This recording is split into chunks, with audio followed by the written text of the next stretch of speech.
Pag-uwi ko galing eskwela, nadatnan ko si nanay na abala sa pagluluto. "Oh, siya, andyan ka na pala anak," bati niya. "Kumusta ang araw mo sa eskwela?" "Okay naman po, nanay," sagot ko. "Pumasok ka na sa iyong silid at magpalit ng damit." Habang papasok ako, biglang sabi ni nanay, "Siya anak, may nabili akong bagong damit para sa iyo sa palengke." Nagulat ako. "Talaga po, nanay? Sana hindi na kayo gumastos, may mga damit pa naman ako." Ngumiti siya. "Hindi pwede yun, anak. Kaarawan mo ngayon." Lumapit si tatay. "Maraming nahuling isda si tatay mo kanina, kaya nakapagbenta kami." "Talaga po, tatay?" Yakap ko siya ng mahigpit at napaiyak ako sa tuwa. "Salamat po." "Huwag ka nang umiyak," sabi niya, "hindi ko gustong umiiyak ang prinsesa namin." Pumasok ako sa aking silid at sinuot ang bagong damit. Humarap ako sa salamin. Dalagitan na ako. Inutusan ako ni tatay na tawagin ang aking mga kaibigan. "Vicky, tara sa bahay," naghanda si nanay. "Anong meron?" tanong ni Carla.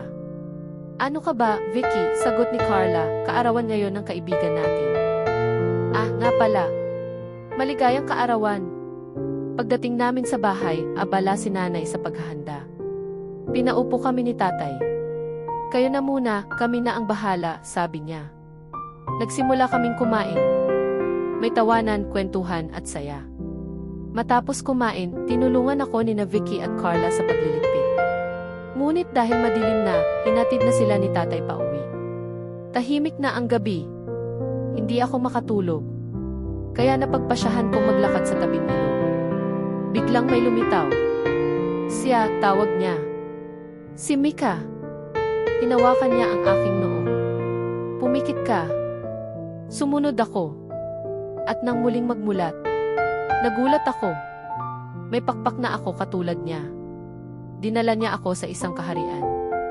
Napakaraming diwata ang sumalubong sa amin. Lahat magaganda kumikislap.